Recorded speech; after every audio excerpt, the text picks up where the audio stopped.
Hi, I'm Sarah. 2 months ago, I brought homemade lasagna to my company's potluck dinner, and 3 entitled coworkers decided to publicly shame me for it. They had no idea I was hiding the most extraordinary secret about my family's legacy. What happened when the truth came out changed everything, and I promise you won't see this ending coming. Before we jump back in, tell us where you're tuning in from, and if this story touches you, make sure you're subscribed, because tomorrow, I've saved something extra special for you. Let me take you back to that humiliating evening that became the turning point of my entire life. I'm Sarah Mitchell, and for the past 3 years, I have been living the most incredible double life you could imagine.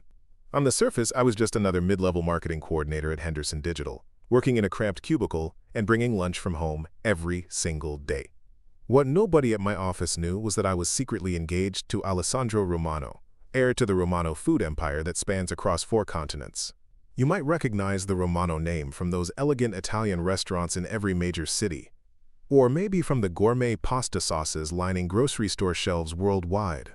Alessandro's family built their fortune from a small trattoria in Tuscany 3 generations ago, and now they're worth billions. But here I was, eating peanut butter sandwiches at my desk and shopping at discount grocery stores, because maintaining my cover was more important than comfort. The reason for all this secrecy was Alessandro's grandmother, Nonna Elena. This formidable woman was the heart and soul of the Romano family business, and she had very specific ideas about who belonged in their world. When Alessandro first brought me home to meet her, she took one look at my simple dress and modest background and decided I was after their money.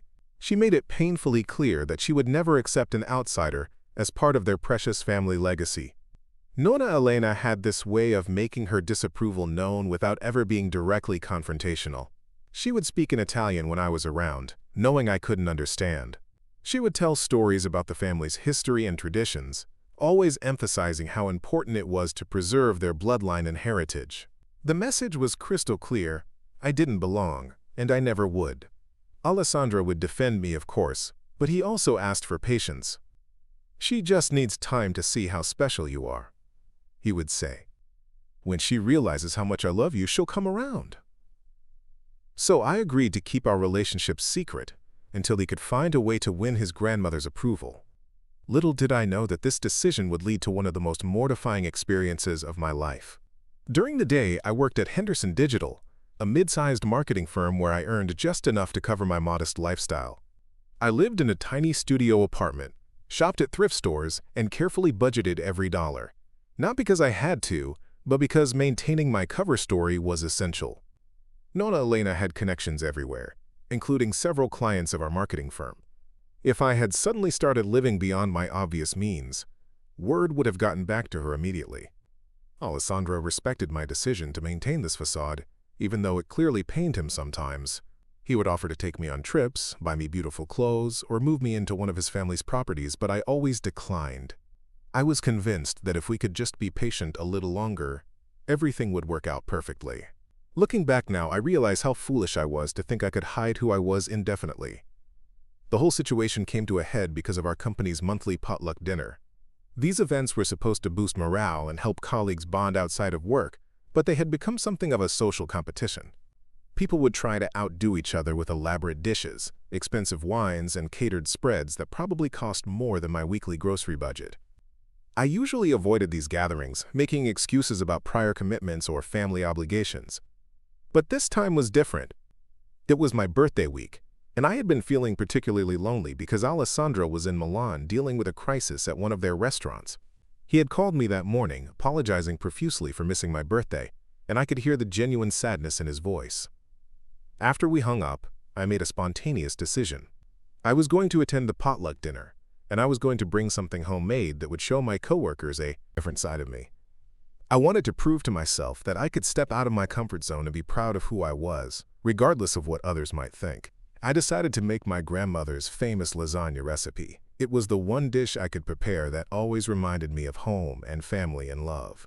My grandmother had taught me this recipe when I was 12 years old, and it had been passed down through 3 generations of women in my family. It wasn't fancy or exotic, but it was made with care and tradition and the kind of love that you can actually taste. Preparing and narrating this story took us a lot of time, so if you are enjoying it, subscribe to our channel. It means a lot to us. Now back to the story.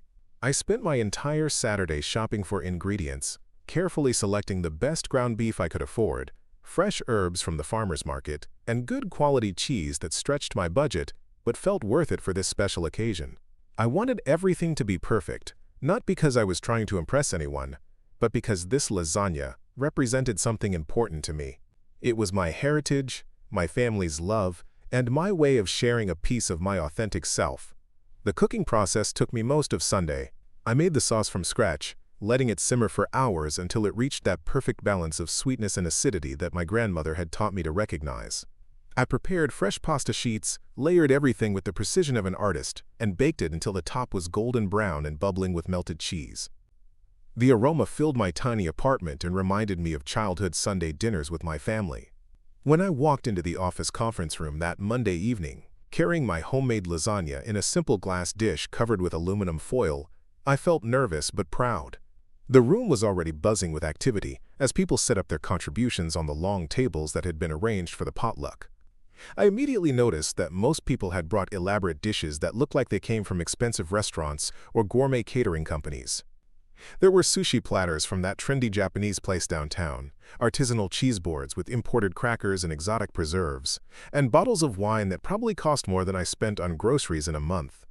My simple lasagna, homemade with love but presented without any fancy garnishes or professional packaging, suddenly felt inadequate and embarrassing. That's when I first attracted the attention of the three people who would make this evening unforgettable for all the wrong reasons. Madison Crawford, our senior account executive, whose father owned a chain of upscale restaurants. Victoria Sterling, the creative director, whose family had connections to several celebrity chefs and food critics. And Marcus Thompson, the client relations manager who never missed an opportunity to mention his culinary school background and his side business as a food blogger. These three had formed their own little clique within the office, bonding over their shared appreciation for fine dining and expensive tastes. They regularly went to wine tastings together, posted photos from exclusive restaurants on their social media accounts, and made it clear that they considered themselves the office's food connoisseurs. They had always been politely dismissive of me, treating me like I was invisible whenever conversations turned to restaurants or cuisine. At first, they just watched me from across the room as I found a spot for my lasagna among all the other dishes.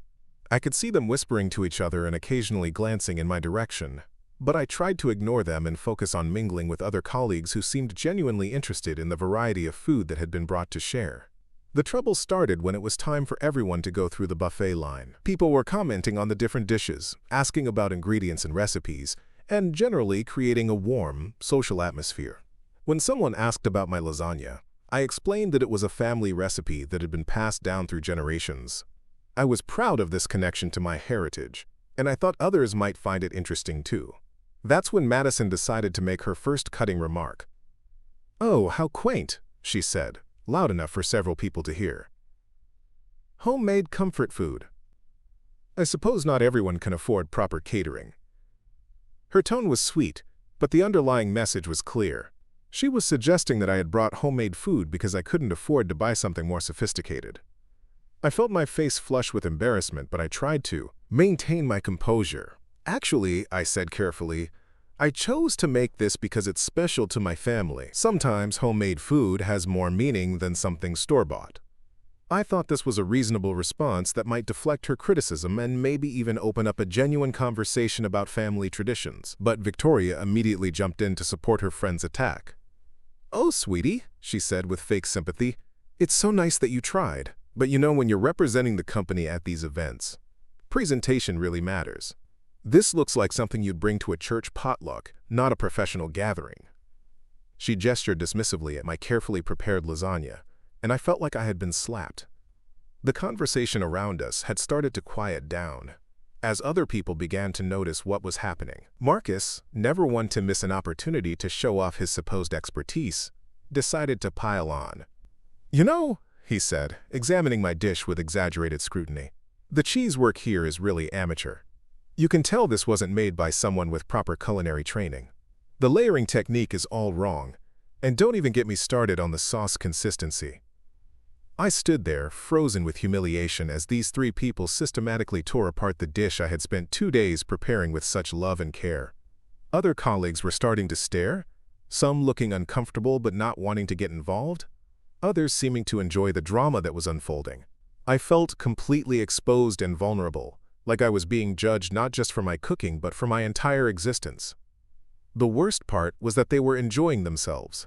I could see the satisfaction in their eyes as they watched me shrink under their criticism.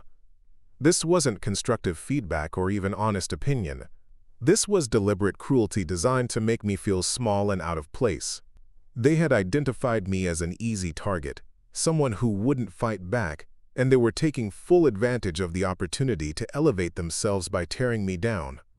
I mean, really, Madison continued, her voice getting louder and more confident as she realized she had an audience.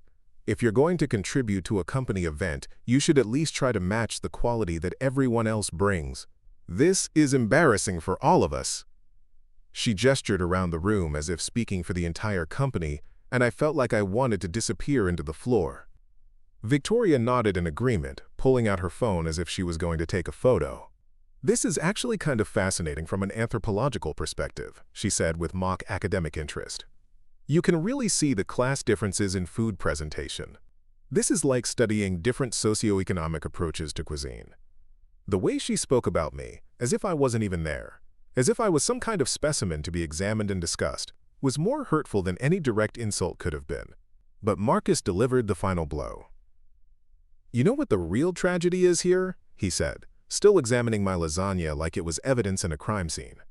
"Someone actually taught her this recipe and convinced her it was good. That's 3 generations of culinary mediocrity right there. Some family traditions are better off being forgotten. The casual cruelty of dismissing my grandmother's recipe, my family's heritage, and generations of love and tradition left me speechless. I felt tears starting to form in my eyes, but I was determined not to cry in front of these people, not to give them the satisfaction of knowing they had completely broken me down. But inside, I was falling apart. Everything I had been afraid of during the past 3 years was happening. I was being judged, found lacking, and publicly humiliated for not belonging in a world that demanded expensive tastes and sophisticated presentations. That's when I made the decision that would change everything. With shaking hands, I pulled out my phone and scrolled to Alessandro's contact information. It was the middle of the night in Milan, but I didn't care. I needed him. I needed someone who loved me to remind me that I was worth more than these people's cruel judgments. He answered on the first ring, despite being in a different time zone. "Sarah, amor mio, what's wrong?"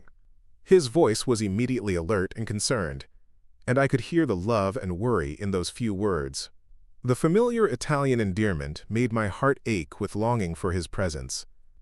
"Alessandro," I whispered, trying to keep my voice steady so the 3 tormentors nearby wouldn't hear everything. "I'm at the office potluck and I really need you. These people are being so cruel about my grandmother's lasagna recipe." There was a moment of complete silence on the other end of the line, and I could almost feel the temperature drop through the phone connection. "Your grandmother's lasagna recipe?" Alessandro's voice had changed completely. It was no longer soft and concerned. It was sharp, focused, and carried an undertone of something that sounded almost dangerous. "The one with the special herbs and the 3-layer technique that takes 2 days to prepare properly?" His question seemed oddly specific, but I was too upset to think clearly about why he would know such details about my family's recipe. "Yes, that one," I said, my voice breaking slightly. "They're saying it's amateur and embarrassing and that 3 generations of my family don't know how to cook properly. Alessandro, I can't take this anymore. I'm so tired of hiding who I am and pretending to be someone I'm not just to avoid conflict." I could hear the defeat in my own voice, and I knew he could hear it too. "Listen to me very carefully, Bella," Alessandro said, and his voice carried a weight and authority I had never heard before. "Don't you dare let anyone make you ashamed of your heritage or your family's traditions. That recipe is worth more than anything those people could ever imagine. I'm on my way to you right now, and when I get there, we're going to show them exactly what they've been insulting." Before I could ask what he meant, the line went dead. I stood there holding my phone, confused by Alessandro's reaction and his cryptic words about showing them what they had been insulting. Madison, Victoria, and Marcus had noticed my phone call and were making snide comments about calling for backup, but I was too focused on trying to understand what Alessandro had meant to pay attention to their continued taunting. 27 minutes later, I heard the unmistakable sound of expensive vehicles pulling up outside our office building. Through the conference room windows, I could see a convoy of black luxury cars with tinted windows stopping directly in front of the main entrance. My heart started racing because somehow I knew this had something to do with Alessandro, but I couldn't understand how he could have gotten here so quickly from Milan. The conference room fell silent as everyone noticed the impressive vehicles outside. Someone whispered about whether there was some kind of celebrity event happening nearby, and others pulled out their phones to try to get pictures of whoever was about to emerge from those expensive cars. The atmosphere in the room shifted from casual socializing to electric anticipation. Then the doors of the building opened, and Alessandro Romano walked in like he owned not just the building but the entire city block. He was wearing one of his perfectly tailored Italian suits, the kind that cost more than most people's annual salaries, and he moved with the quiet confidence of someone who had never doubted his place in any room he entered. Behind him walked 3 other people I didn't recognize, all dressed in professional attire and carrying themselves with the same unmistakable air of authority. The entire office seemed to freeze. Conversations stopped mid-sentence, phones came out to record, and everyone started whispering to each other about who this obviously important person could be and why he was here. Alessandro's presence commanded attention in a way that made everything else seem small and insignificant by comparison. His eyes swept the room until they found me standing near the buffet table, still clutching my phone and probably looking like I had been crying. The expression on his face when he saw me was a mixture of love, protection, and barely controlled fury. He walked straight toward me, ignoring the stares and whispers and phones, recording his every movement. When he reached me, Alessandro immediately took my hands in his, checking my face for signs of distress. "Are you all right, Amor?" he asked softly, his accent more pronounced than usual, which always happened when he was emotional. I nodded, too overwhelmed by his sudden appearance to form coherent words. His presence felt like safety and home, and everything I had been missing. Then he turned around to face the room, and that's when Madison, Victoria, and Marcus got their first real look at the man who had just walked into their world. I watched their expressions change as they tried to place his face, which looked familiar in the way that famous people's faces always do, even when you can't immediately identify them. "I understand," Alessandro said, his voice carrying clearly throughout the entire conference room, "that some people here have been insulting my fiancé's family recipe." The word, fiancé, sent a ripple of shocked whispers through the room. Nobody at Henderson Digital knew I was engaged, let alone to someone who looked like he belonged on magazine covers. Madison was the first to find her voice, though it came out much smaller than her earlier confident pronouncements. "I'm sorry, who are you exactly?" She was trying to maintain her authority, but her voice wavered as she took in Alessandro's obvious wealth and the professional entourage that had accompanied him. Alessandro smiled, but it wasn't a warm or friendly expression. "My name is Alessandro Romano. Perhaps you've heard of my family's restaurants?" The reaction in the room was immediate and dramatic. Someone actually gasped out loud. Others started frantically Googling on their phones. Madison's face went completely white as the implications of what she had been saying started to sink in. "The Romano restaurants?" Victoria's voice was barely a whisper. "The ones with Michelin stars all over the world? The ones that celebrities wait months to get reservations at?" Alessandro nodded once, his expression remaining perfectly calm and controlled. The people who had been watching this drama unfold were now openly staring, realizing they were witnessing something extraordinary. Marcus tried to salvage the situation with nervous laughter. "Well, surely you understand that we were just having a casual conversation about food preferences." Nothing personal, of course. His earlier confidence had completely evaporated, and he was now desperately trying to backtrack from his harsh criticism of my cooking. "Nothing personal?" Alessandro repeated, his eyebrows raising slightly. "You told my fiancée that her family's recipe represented 3 generations of culinary mediocrity. You suggested that her grandmother's traditions were better off forgotten. You made her feel ashamed of her heritage in front of her colleagues. That sounds extremely personal to me." One of the people who had come in with Alessandro stepped forward.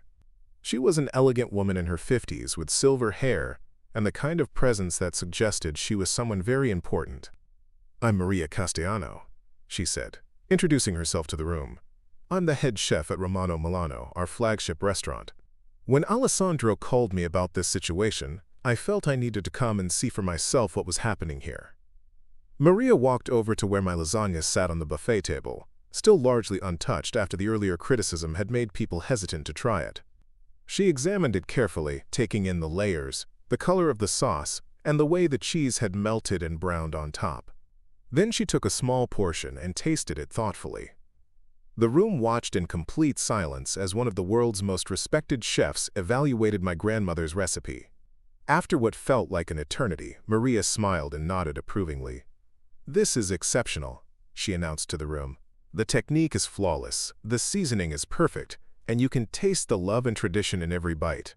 Whoever taught this recipe knew exactly what they were doing."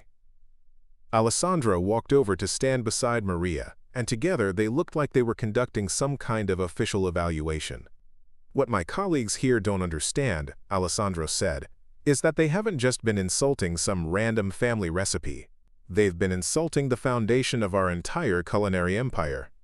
The confusion in the room was palpable. People were looking back and forth between Alessandro, Maria, me, and my simple lasagna, trying to understand what connection could possibly exist between a mid-level marketing coordinator's homemade dish and a billion-dollar restaurant dynasty.